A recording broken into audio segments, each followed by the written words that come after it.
As more and more businesses move to the internet and the demands of big data continue to expand, and as organizations spread geographically, the need for production class geographically distributed databases is an imperative. This talk today is going to focus on how TransLattice is making geographically distributed databases for OLTP applications a reality. My name is Christine Normile. I'm Director of Product Management at TransLattice. If you have questions, please feel free to ask them as we go along. IT has become increasingly complicated with today's performance, scalability, reliability, and compliance requirements. We've gone from 5 nines availability requirements to 7, and at the same time, we've expanded businesses from small local concerns to global operations and customers spread all over the globe. The internet has fundamentally changed how businesses grow and develop. A startup with a great idea and a handful of employees can have global reach, but can quickly become mired in the technical challenges involved in handling massive amounts of data and users spread around the world. Unfortunately, traditional IT infrastructure is centralized and extremely complex. It's got a lot of moving parts that tend to fail. We have customers that have backup data centers, lots of procedures in place. They actually have disaster recovery plans on their legacy systems that they execute every month to ensure that their failover works. And every month, some other part of the failover system fails, either human error in change management, keeping the systems in sync, or some technical problem, whether it's a mismatch between versions on your primary system and the backup server. Something goes wrong so that the failover does not happen as usual, as planned. These are the problems and the challenges that TransLattice was founded in order to solve. We were founded in 2007 by Mike Lyle, who's our CTO. Mike was working as an entrepreneur in residence at one of the local California venture capitalist organizations. And he saw folks come in looking for funding, always seeking another point solution to help with availability or to help with new compliance challenges. But basically, it was another piece part to add onto the stack. And what he decided is what we really need is a new type of infrastructure that reflects how businesses today work in a global marketplace, supporting manufacturers and suppliers in Asia, customers in Europe and the Americas, and users around the world. We need a geographically distributed database infrastructure that can scale easily, either up or out, and handle large data sets and meet the performance requirements of remote users and comply with global data jurisdiction requirements while still providing a single view of data in the system. We need a truly geographically distributed database fabric that can support ACID transactions and SQL-based applications. Unfortunately, at least according to Wikipedia, there are tremendous disadvantages to distributed databases: complexity, poor economics, major security concerns and risks, and the lists go on and on and on. However, that seems to be changing. Many new vendors are bringing to market distributed data solutions to solve the challenges faced by an increasingly global businesses of all sizes. In the last 5 years, there's been an explosive growth in the database market, resulting in new choices and more choices than we've ever had before. After a few years of excitement with the NoSQL craze, many vendors are coming back to SQL, since most businesses have strong SQL skills in-house, and many developers don't want to build applications from the ground up using NoSQL technology. It turns out if you've invested 30 years of effort in a technology, it leads to some really good things. Some of these solutions are targeted specifically at Analytics or the MySQL markets, but others are built on Postgres and provide general business relational database capabilities that are required by business-critical OLTP applications. And the TransLattice Elastic Database is one of these. The TransLattice Elastic Database starts with Postgres 9.2 and a bare-bones Linux kernel. We then integrate functions that allow each TransLattice node to operate as an autonomous, network-aware Postgres data server. It comes as a single ISO if you're installing it on a server, or an OVA if you're installing it on a virtual machine. Or we can set up cloud instances on a variety of vendor clouds. It takes about 15 minutes to install the software on the node, and it's a simple push-button install. Once installed, you boot up the nodes, and they begin to advertise via multicast that they're available for clustering. Nodes in a cluster can be a combination of dedicated servers, cloud instances, or virtual machines. All nodes within the cluster should be configured to have similar capacity and processing capabilities. And a cluster is initialized by initializing a single node. And through the automated discovery process, we look at the underlying system, and the process defines the cluster's attributes: its memory, how many CPUs, who the members of the clusters are, etc. It automatically configures Postgres according to the available resources on the node and starts the Postgres process on that one node cluster. Then, using our web-based interface or a Python script, additional nodes can be added. To scale out, you simply add more nodes. As nodes are added, existing databases are propagated, and the node begins serving queries and storing data. The system monitors data access patterns and will migrate heavily used data to new nodes to serve local users and to balance the workload. If you consider CAP theorem, TED is all about availability and consistency. All the nodes are active, there is no master, and there's no control node. When data is committed, it's immediately consistent across the cluster. Data is sharded and stored on multiple nodes across the cluster based on administrator-defined redundancy and locating policies. If a node fails, operations continue Okay, let's not sync.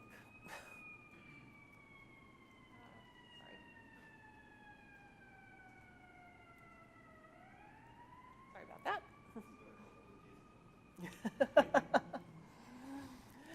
Okay. As long as a majority of nodes, known as a quorum, remain active, data remains available. If a node fails, users that were connected to a failed node can simply reconnect to another node. Because of our consistency model, any changes those users posted prior to the loss of the node are available. When a node fails, the cluster notices the lack of a heartbeat and reacts by routing queries to other nodes in the cluster. When a failed node comes back online or is replaced, it interrogates the rest of the cluster to determine what change sets are missing. The workload of bringing the failed node back to the current state of the system is aggregated across the remaining nodes in the cluster, and the cluster continues to operate while the node recovers.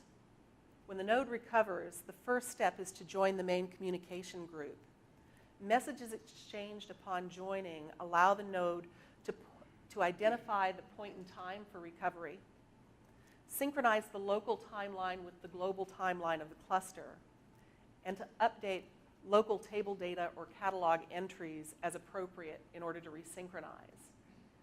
Each level of the hierarchy allows recovering of the next level down. So recovering the main group identifies what databases exist globally, and recovering a database synchronizes with its timeline in the schema. And finally, recovering a table or shard-specific group synchronizes the table contents. TED also has an object policy and placement facility. that works with our global consensus protocol and network monitoring to determine the placement of objects on the clusters. Administrators can define policies down to a level of tuples, right? This provides tremendous flexibility, and we can control data where data can and cannot be stored on specific nodes or in specific locations. So typically on a TED cluster, no single node contains a full copy of the database. For example, nodes in Europe may be the only nodes that contain personally identifiable information for EU residents. And cloud nodes may never contain any proprietary business data, depending on user-defined rules. However, users that are connected to the cluster have consistent access to any of the data in the system. This eliminates the need for federated systems to meet compliance requirements. Underpinning TED's distributed capabilities are Postgres-R and Postgres-9.2. Postgres-R started at ETH Zurich with Bettina Kemme and Gustavo Alonso. The current maintainer is Marcus Vonner, who's now an architect at TransLattice. While Postgres-R supports an eventually consistent model, the current release of TED is immediately consistent. And the ability to define eventually consistent tables or databases is planned for a future release. Using the Postgres-R technology, nodes operate on their own timeline, which is dictated by capacity and workload. But the cluster communicates using virtual synchrony that allows database processes on various nodes to organize themselves into process groups and communicate directly to process groups rather than individual processes. This ensures that messages are always sent in order and are always received in the proper order, even if they're sent from different locations at the same time. This also means that when a transaction is committed, it's committed to all the nodes in the cluster simultaneously. So once it's committed, it is durable across the cluster. It also means that if a transaction fails, it fails across all nodes in the cluster, again, ensuring consistency.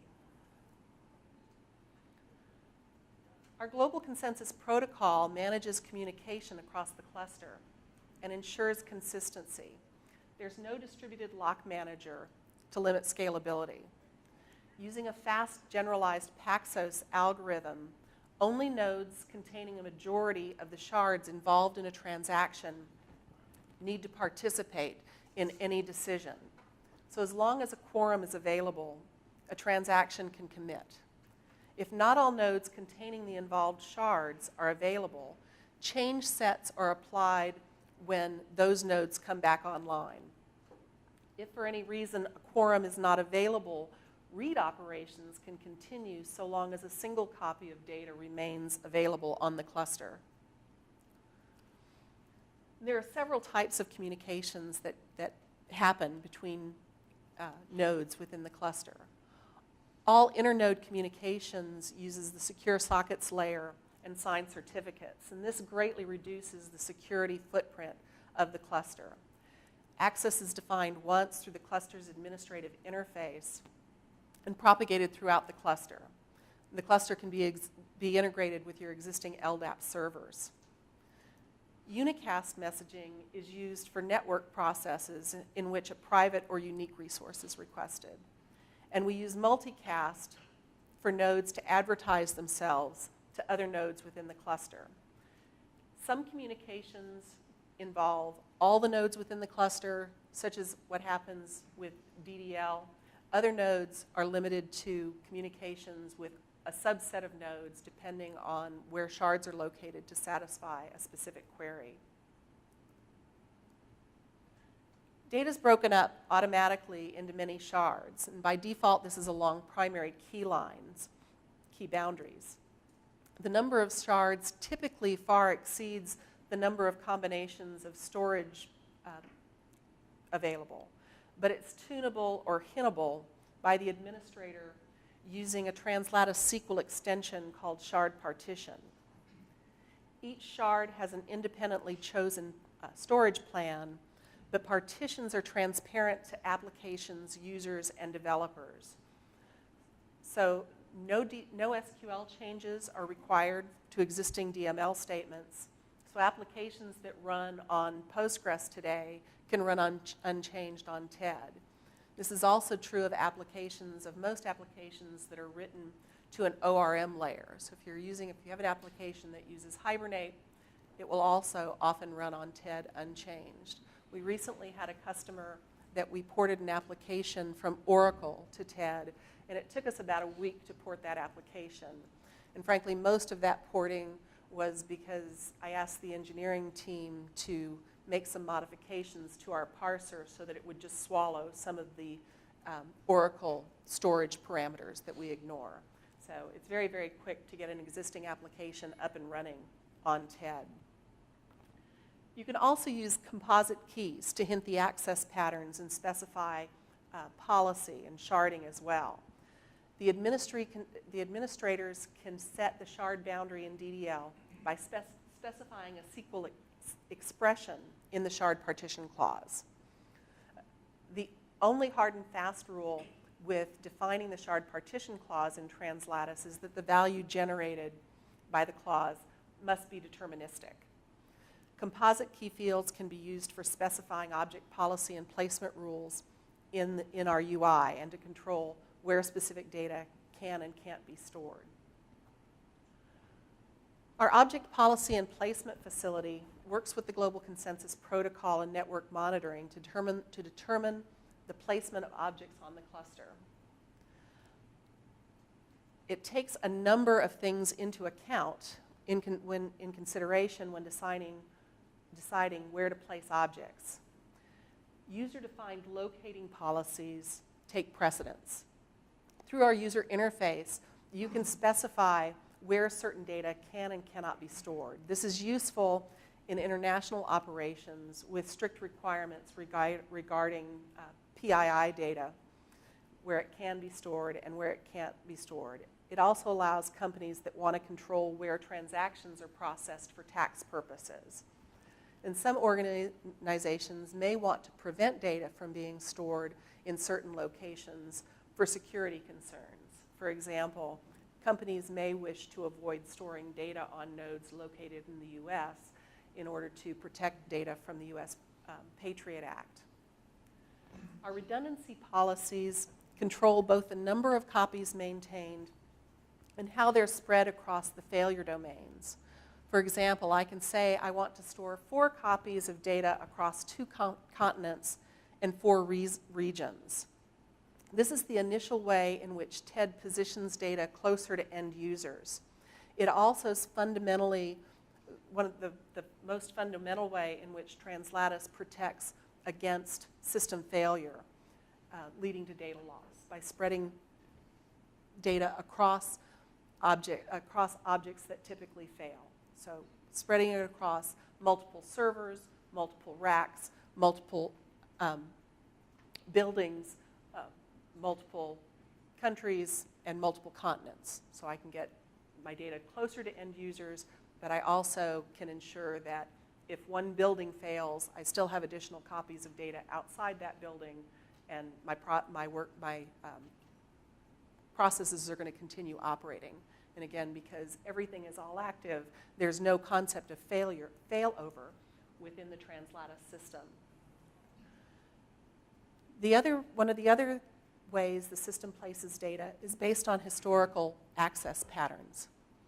As data is loaded into the system, entered into the system, we keep statistics on where data is being data loads are being initiated from. So we can see, oh, this range of key values comes from mostly from my European nodes. Therefore, this new shard, I'm going to place at least 1 copy on nodes in Europe. Also, over time, the system tracks usage patterns and may generate additional copies of data as long as our policies permit in order to move a copy closer to end users. And the last piece that we take into account for our object policy and placement is deterministic randomness. This takes into account all the various storage capabilities that we have on the cluster, and if all other things are being equal, it attempts to balance where data is stored across all those various storage capabilities in order to balance the workload and reduce the possibility that failure will lead to a data outage. So our redundancy policies, again, here's where you can see on this particular cluster, we've defined the policies to store at least 4 copies across different racks, and also to spread those across 3 different campuses. This ensures that we're going to have available copies even if for some reason Europe becomes isolated from the US or any particular campus fails. We still have adequate copies of the data spread throughout our 9 nodes in this particular cluster in order to continue operations. The system default is to store 3 copies across 2 nodes. That is because the minimum recommended size for a cluster is 3 nodes. I typically would recommend to go higher on the redundancy policy. 3 nodes is fine, but with a 3-copy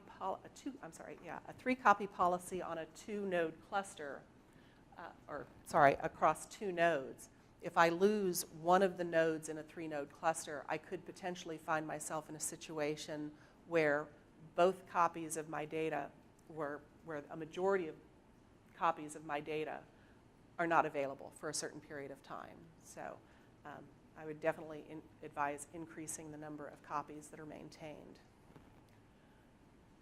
We also have a distributed query planner that determines how to most efficiently satisfy the queries. The query planner accepts the original connection from the database client and then executes a query plan on each query in a transaction. If shards exist locally, a worker accesses the shard directly. If there is no local copy, we do a remote dispatch, and a subplan is sent to a remote node that does contain a copy of the necessary data. Snapshots are identified by a global commit order ID, which ensures consistency across the nodes. So we're always going to get a consistent snapshot, even if some nodes are behind other nodes. We also support the concept of a service entry point, which is called a SEP. This provides a level of abstraction to the cluster. They're very similar to Oracle virtual IPs, if you're familiar with those. Any node which shares a network segment can arbitrate for control of the SEP. If a node handling the SEP fails, another node in the subnet takes over, and users can simply reconnect. So a user need not know the actual addresses of any of the nodes in the cluster. They simply have to be aware of the entry point. So again, users don't need to be aware when a node fails. They simply know that, oh, my connection dropped. They reconnect. The SEP has been reassigned to another node in the cluster. They log back on. The last data that they committed is there. They continue operating. You, as an administrator, receive an alert through the UI or through your standard monitoring facilities, whether it's Splunk or HP OpenView, that says, hey, you've got a problem with a server, and you can react to that.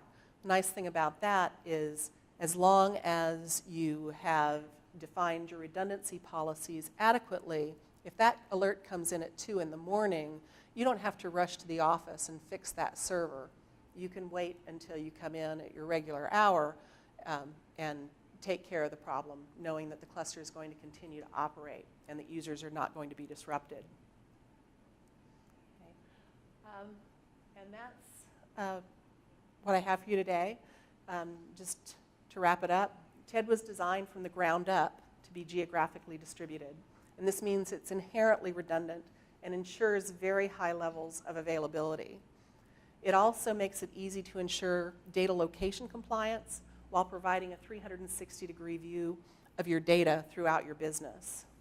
It's very flexible and easy to deploy, and it's easy to scale, up or out. You can create clusters that span cloud instances, virtual machines, and servers. And it also offers you dramatically lower TCO. So, are there any questions? Yes. So your understanding is, if you've got a global operation and you have many nodes around the world, what kind of transaction do you actually obtain when you've got to get commitment from all the nodes around the world? Well, as I said, you don't actually, that's one of the nice things about the way the global commit protocol, the global consensus protocol works in combination with, go back here, with the underlying Postgres-R technology. So is the idea there that I have 5 nodes in the world and then if 3 of them say okay, that's good enough? If 3 of them say okay, that's good enough. And also, it's going to, if I set up my policies accurately, according to my business,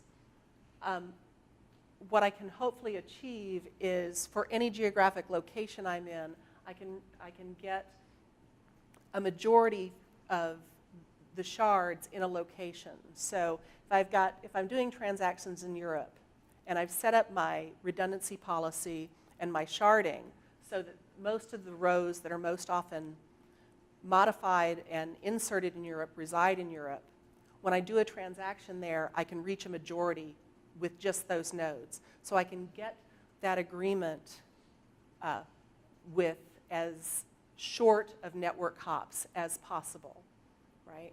So to reduce the impact of latency, that's how I would set up the cluster. But you're right. If I've set it up and I've got one node in San Francisco and one node in Frankfurt and one node in Tokyo, and I haven't sharded my data set, I am going to have to make a round trip of between at least 2 of those nodes in order to get commitment. So you're not going to get local performance. You're not going to get the performance that you would out of a centralized data server. So what we're mainly striving to solve are availability problems, compliance problems, eliminating the need for federated data systems, right? And solving performance for remote users, right? Because if my data center is in Dallas and I've got users in Frankfurt and users in Tokyo or users in Argentina, they really suffer, right, for every transaction that they perform under a centralized server. So that is based on Postgres-R? Yes, yes. And I'm not familiar with Postgres-R. Is it just for Postgres? No, it's functionality that was built to run on top of Postgres that basically provides the distributed transaction protocols that allow a transaction running across multiple servers to be consistent. So it's that layer. So, yes, yeah, it sits on top of Postgres. Yes. So being on top of Postgres, does it dictate any flavor or type of code? Like, does it use enterprise DB or community open source? No, this is a tightly integrated product. So it's one ISO that we deliver, and what we've basically done is we've tightly coupled Postgres 9.2, Postgres-R, and we've made proprietary changes to the communications protocols and to the underlying storage to allow this to work. So under the hood is basically Postgres 9.2 community. Right, right. And with the next release, it'll be Postgres 9.3. We do try very much to stay current and leverage all the capabilities of Postgres. Yes? You said that the default was 2 copies on 3 nodes or 3 copies on 2 nodes? 3 copies on 2 nodes, right. So if I lose one node, it could be a node that contains 2 copies, right? And so that data set would be disabled, essentially. It'd end up read-only. So. Sounds like some of your infrastructure, you took your queue off the rest of the infrastructure. Absolutely, absolutely. As Mike was working with the venture capitalists and seeing folks come in, he was seeing a lot of people come in with NoSQL solutions specifically because folks wanted scale-out capability, right? But he saw that a major defect was it's NoSQL, right? And that's proved true. I mean, what's the NoSQL community doing right now? They're trying to build a SQL-like language, right, to run on top of NoSQL. Where Mike said, wait a minute, we've got Postgres, a perfectly capable enterprise-class SQL server. Why wouldn't we build a distributed architecture based on that? And went out and found Marcus and Postgres-R and brought it all together as TransLattice. Yes? So you've got this sort of like monotonically increasing timestamp thing that keeps things in sync, right? Each node in the cluster has to agree on a sort of time-based snapshot. Is that how it works? Each node that participates in a transaction. So yes, there's a global timeline for the entire cluster, and then each node works on a local timeline. So, and in that way, if a node for some reason gets overloaded, fails, falls behind for any reason, say someone starts running the query from hell on your node in Frankfurt and he starts struggling, his timeline can fall behind. Transactions will continue to commit as long as a quorum of nodes are available. And then when your node in Frankfurt catches up, he'll see that he's missed a change set and commit anything that he's changed locally. So in the meantime, if he receives queries for a change set he's missing, he's aware of that, and that'll be dispatched to a node that is current to the global timeline. This also obviously requires a fairly disciplined approach to your data structure, DDL changing of your database. Do you have any recommendations for what you would use in conjunction with that for your code promotion process to make sure it all goes in the same way? No. Yeah. And I'm not sure if I follow. When we work with customers, we basically work very closely when they set up the cluster and look very closely at their schemas, try to understand how their businesses work in relation to their schemas so that we can make sure that we recommend the initial shard partitioning if they're going to locate data specifically and ensure that the redundancy policies are set so that they get optimal availability. So, and that's probably the biggest challenge right now and over time I can see that we're going to have to develop tools in order to facilitate migrating an existing schema and figuring out what's the best way to shard this automatically.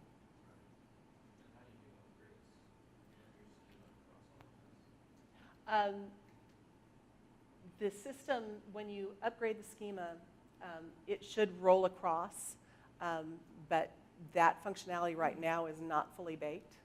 So it should be in the next, not the next upcoming release, but the one following that, which is due out next year. So. Likewise, Postgres 9.2 to 9.3, how would you upgrade that? To upgrade just from Postgres 9.2 to our version that'll contain Postgres 9.3, the system does a rolling upgrade across the cluster. So I point a node in the cluster to a new system image, and the system image automatically rolls through each node, shutting it down, applying the update, and bringing it back up online.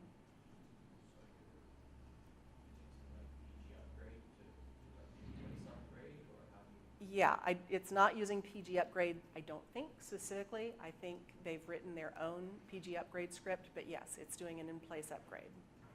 So to upgrade the catalogs across the cluster and everything. Yes? So on the Postgres-R website, they have a statement that their code is not production ready. And Yes. shouldn't be used in production. Right. So I'm sure you have a response to that. Yes, we're not using what's available currently through the community website. Part of the plan is to contribute back to Postgres-R. Unfortunately, we are right now a very small team, and so while the work we've done in Postgres-R that's embedded in TransLattice is production ready, we haven't had the time to go back and do all the work that's required to submit those changes back to the Postgres-R project, but that is on our schedule. So it'll help when Marcus is Swiss. It's going to very much help when he stops having to do community service, so which we're hoping that this is his last year for that, so that's going to give us a lot more bandwidth for Marcus. So.